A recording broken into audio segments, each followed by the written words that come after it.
e alunas do segundo ano do ensino médio, sejam muito bem-vindos a mais uma oportunidade de conhecimento da melhor disciplina que existe, lógico, biologia. Eu sou a professora Roberta Prestes e vamos chamar o nosso assunto? Hoje nós vamos falar sobre o sistema respiratório. O que eu acho muito legal falar do sistema respiratório é que o ar é algo que a gente utiliza em todas as nossas atividades e a gente só se depara com a existência dele quando ele começa a faltar. Então, o sistema respiratório é um assunto bem interessante e vamos começar conhecendo os órgãos desse sistema. Olha só, os órgãos do sistema respiratório são fossas nasais, laringe, faringe, traqueia, que são tubos de cartilagem em formato de C, que se ramificam em brônquios, tá? Os brônquios, bronquíolos, alvéolos e pulmões.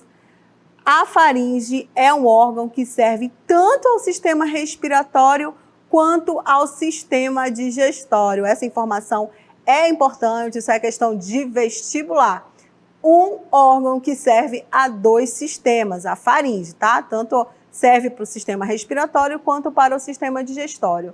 Quero chamar a atenção aí para vocês a traqueia, que é um tubo de cartilagem em formato de C, que elas vão entrando e se ramificando dentro dos pulmões, se transformando aí em brônquios e bronquíolos. E quanto mais fina essa ramificação, ela vai aí mudando de nome, brônquios e bronquíolos. Muito bem. Outra coisa que eu queria falar do sistema respiratório é que tem muita gente que respira pela boca. E isso é prejudicial, porque o sistema respiratório precisa passar aí por todos esses órgãos para que o ar também possa ser filtrado. E a gente sabe que a respiração tem dois movimentos, inspiração e a expiração. É super importante esse movimento de inspiração e expiração para a oxigenação dos tecidos do nosso organismo. Acompanhem comigo aí o movimento de inspiração e de expiração. Olha só aí, vamos fazer também, né? Também dá para a gente aprender fazendo. Quando você inspira, puxa o ar, você tem os músculos e costelas, né? Eles ganham maior volume, né? Você inspira e aí você vai ter o quê? O diafragma. O diafragma que é um músculo, né? Que ele fica abaixo, né, das nossas costelas e ele realiza um movimento importante.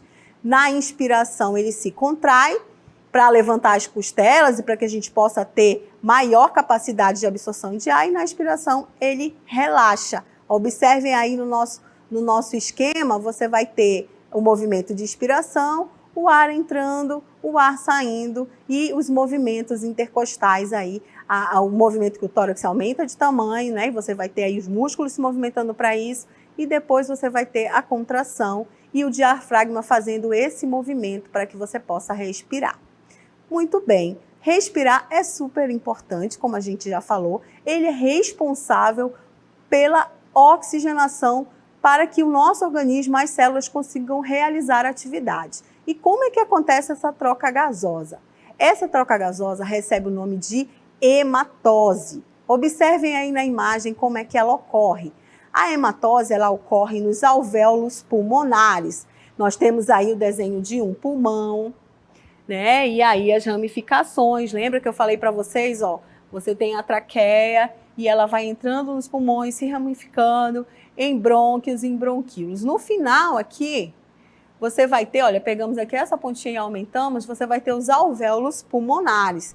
Esses alvéolos aqui com vasos na sua superfície e é aqui nos alvéolos pulmonares que acontece a hematose, que são as trocas gasosas. Olha só, veio na corrente sanguínea um sangue com gás carbônico e aqui acontece a troca. Vai entrar o gás carbônico, vai sair oxigênio, levando aí para todos os tecidos do nosso corpo. E lógico que lá vai sobrar gás carbônico e esse ciclo novamente vai acontecer e a gente precisa aqui o quê? Da respiração para que possa fazer esse movimento. tanto de entrada de sangue com gás carbônico e a saída, né, de gás de oxigênio, né, da respiração com gás oxigênio. Muito bem, esse processo que vocês precisam saber de troca de gases aí entre oxigênio e gás carbônico se chama hematose e ele ocorre nos alvéolos pulmonares.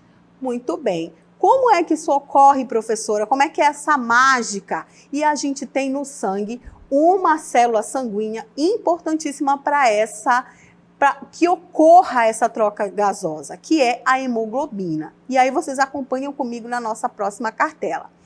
Quando o oxigênio se liga com a hemoglobina, ele recebe o nome de oxihemoglobina. Então, respirou, o oxigênio vai se ligar aí com a hemoglobina, né? E com a hemoglobina que estão nas hemácias. A hemácia que é a célula sanguínea. Então, na hemoglobina vai se ligar lá com o oxigênio, vai formar oxihemoglobina, que vai aí, olha, para os tecidos, vai arejar, vai levar oxigênio para os tecidos. Lógico, levando os tecidos, né, dentro das mitocôndrias acontece aí o processo de respiração e lógico que vai sobrar o gás carbônico. E para tirar esse gás carbônico, eles também se ligam às hemácias, né, formando lá em uma parte, se ligando também a uma parte das hemácias lá na hemoglobina e vai formar em carbohemoglobina. Então, hemoglobina se ligou com oxigênio, oxihemoglobina. Na saída, resultante dos processos, aí você vai ter gás carbônico, que também vai se ligar lá nas hemácias com a hemoglobina e vai receber o nome de carbohemoglobina. Nada muito difícil, essa troca acontece aí nos alvéolos pulmonares, que você não pode esquecer que aí é aí que a gente faz, que ocorrem as trocas gasosas, essas trocas gasosas recebem o nome de hematose. Você já parou para pensar por que você não para de respirar quando você está dormindo? Né? A gente tem esse controle da respiração temporário. Olha aí, eu trouxe duas imagens para a gente analisar. Uma pessoa nadando, então você vai ter aí o controle voluntário da respiração. Eu vou mergulhar, seguro a minha respiração, tapo meu nariz, controlo. Tem gente que consegue parar de respirar sem colocar o dedo no nariz, tem gente que não consegue, mas enfim, consegue aí ter um certo controle.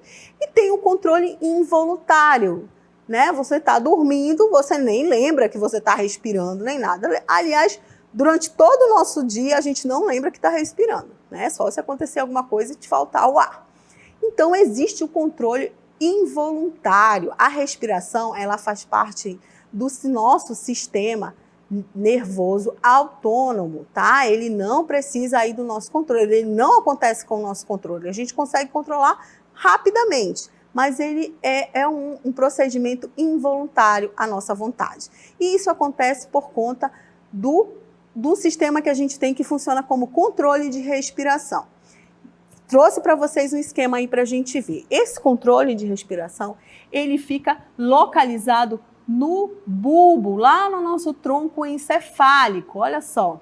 E é daqui que partem nervos que vão auxiliar aí a dilatação dos pulmões, a dilatação dos músculos intercostais para que a gente possa realizar essa respiração.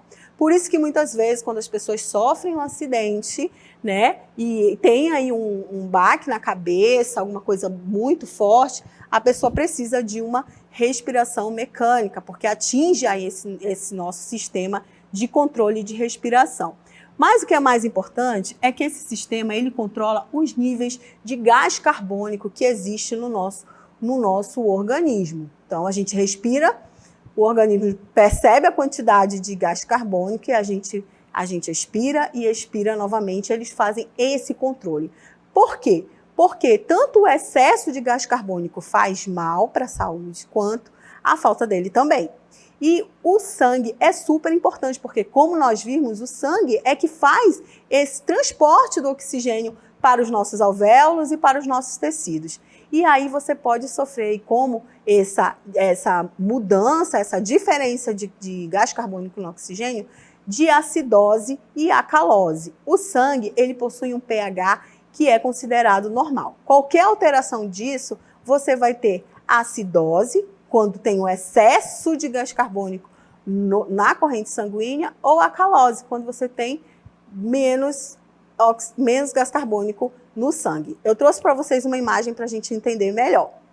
Olha só, você tem uma condição normal do sangue em concentração de gás carbônico e outros gases, é um pH de 7,4.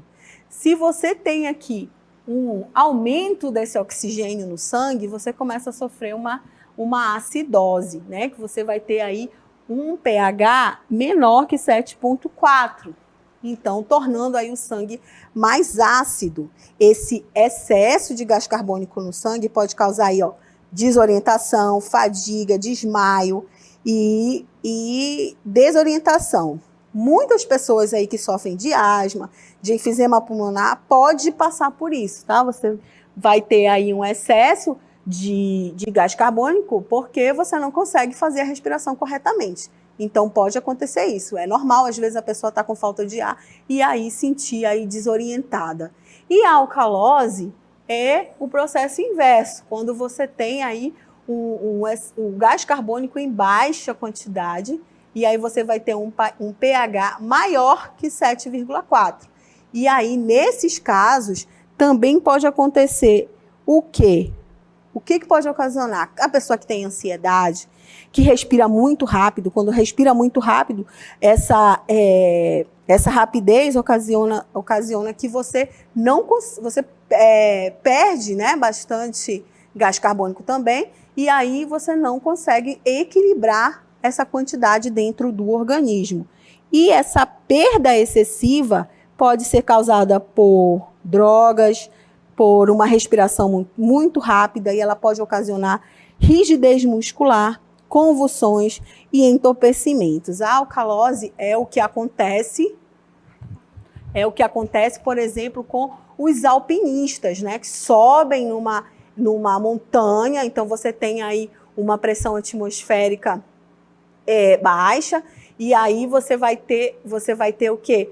Pouco ar, né? Você vai ter a densidade de poucas moléculas de oxigênio, e aí você vai ficar respirando de forma muito rápida e pode acontecer aí alcalose. Aí muitas pessoas desmaiam. Por isso que quando você vai para altas altitudes, você tem que ter controle respiratório. Tem gente até que faz um preparo para poder ir para esses ambientes, porque vai acontecer o quê? Isso aí, você vai ter uma respiração rápida, né? Você vai ter a diminuição excessiva do gás carbônico não entrando direito no sistema respiratório, e você pode sofrer aí disso, desmaio, muita respiração muito rápida. Quem sofre de ansiedade também pode ter esses sintomas aí, passar mal, ficar desorientado. Então existe um pH normal, por isso que é necessário que você respire direito. Parar em uma hora do dia, fazer um exercício de respiração é super importante.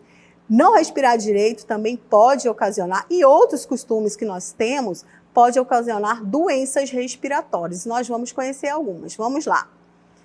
No mundo todo, as doenças que acometem o sistema respiratório ocupam o posto de terceira causa da morte. Olha lá, a bronquite crônica. A bronquite crônica é definida como uma inflamação de brônquios.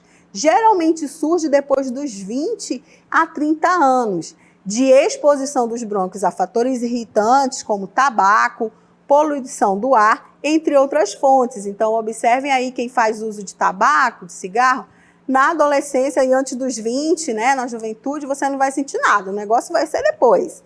Observem também na imagem que você tem aí um normal e um outro afetado, tá? Sua ocorrência é mais comum em mulheres do que em homens. Essa afecção pode preceder a um enfisema pulmonar. A gente está vendo aí, olha, que só está inflamado. Olha como fica na enfisema, olha só.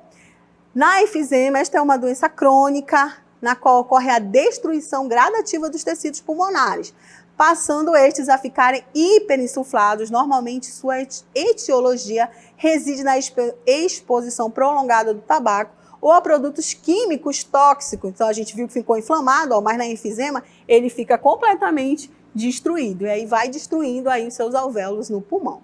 A outra doença é a asma. A asma, também conhecida como asma brônquica ou bronquite asmática é uma afecção pulmonar caracterizada pela inflamação das vias aéreas, que leva à diminuição ou até mesmo à obstrução do fluxo de ar. Então, reparem na imagem, ó, você vê aí um pulmão saudável, e olha só, e um pulmão com asma.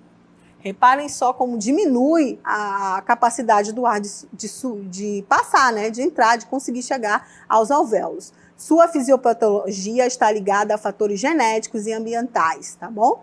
E manifesta-se por meio de crises de falta de ar. Muitas pessoas que têm asma fazem uso da bombinha, tá? Aqui eu trouxe uma imagem para vocês aí. A bombinha serve como vasodilatador, broncodilatador. Então, vocês viram lá que os broncos estavam fechando. Com o uso da bombinha, eles dilatam para que o ar possa passar. E o outro também, bem comum, é o câncer de pulmão. Câncer de pulmão é um dos tumores malignos mais comuns, sendo que a sua incidência no mundo todo vem aumentando em 2% a cada ano. A mortalidade por esse tipo de neoplasia é muito elevada e o prognóstico está relacionado à fase em que é diagnosticado, tá bom? O câncer de pulmão é um fator de risco para o aparecimento o principal fator de risco para o aparecimento dessa neoplasia é o tabagismo. Também pode ser causada por certos produtos químicos, como arsênico, berílio, asbesto, redônio, níquel, crômio, cádmio e cloreto de vinila, especialmente observados em ambiente ocupacional, ou seja, fábricas que usam esse tipo de produtos químicos podem ocasionar também câncer de pulmão.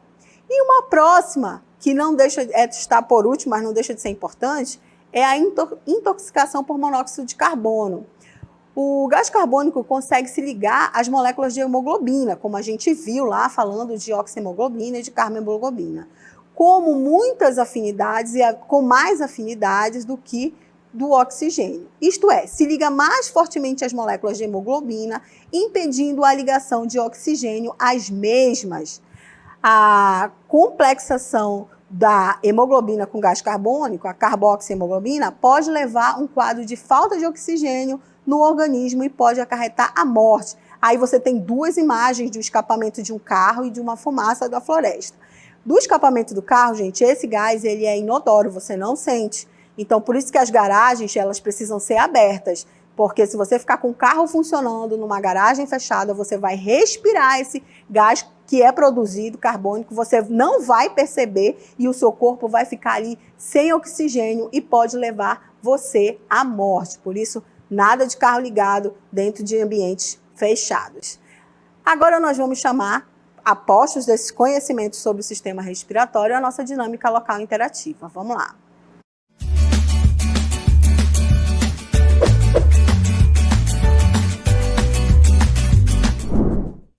Muito bem, a nossa dinâmica local interativa segundo ano tem duas questões. Participe lá no chat, coloca Q1, Q2, qual é a sua resposta, o seu nome, a sua escola, se você for do interior, coloca aí também, que daqui a pouquinho a gente volta para corrigir. Até mais!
Muito bem, segundo ano, participaram aí no chat, parabéns aí a quem participou.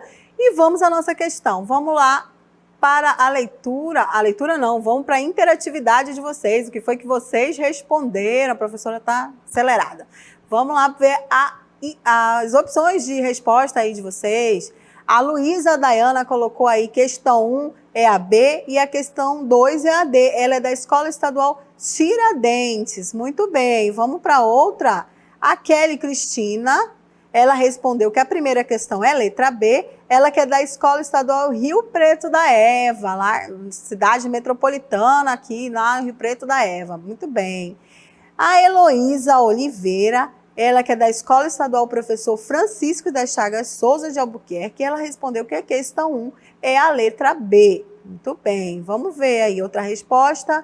Juliana respondeu questão 1 é a letra B. Ela que é do Colégio Amazonense Dom Pedro II, lá no centro. A outra é uma aluna da Escola Desembargador André Vidal, na Cidade Nova, é a Luana Souza. Ela respondeu que a questão 1 é a letra B. Muito bem. Vamos ver outra participação. O Luiz Fernando, ele colocou que a questão 1 é a letra B. Ele que é de uma escola estadual, mas a gente não sabe aí o que é essa sigla, né, Luiz? Da próxima vez coloca o nome da escola. E o Marcos William, ele respondeu que ele é lá da Cidade Nova também, da escola da Ruth Prestes Gonçalves, e é da questão 1, ele colocou que é a letra B. Muito bem, obrigada pelas participações. E vamos à correção, quem acertar, parabéns, quem errar não tem problema, porque você vai aprender agora. Vamos lá, vamos para a nossa questão. A sequência correta das estruturas do sistema respiratório humano é... Vamos para a resposta. A resposta correta é quem respondeu aí, ó, a letra B.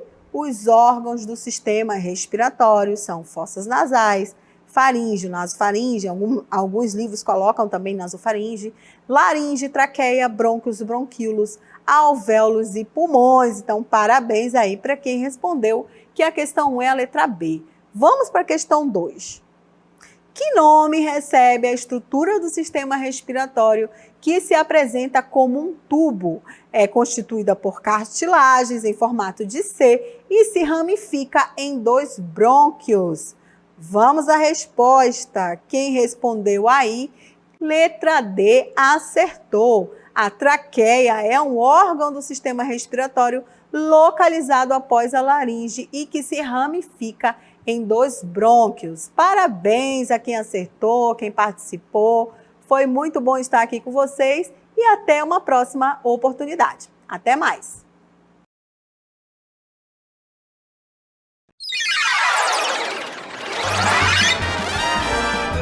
A sua aula continua no próximo vídeo.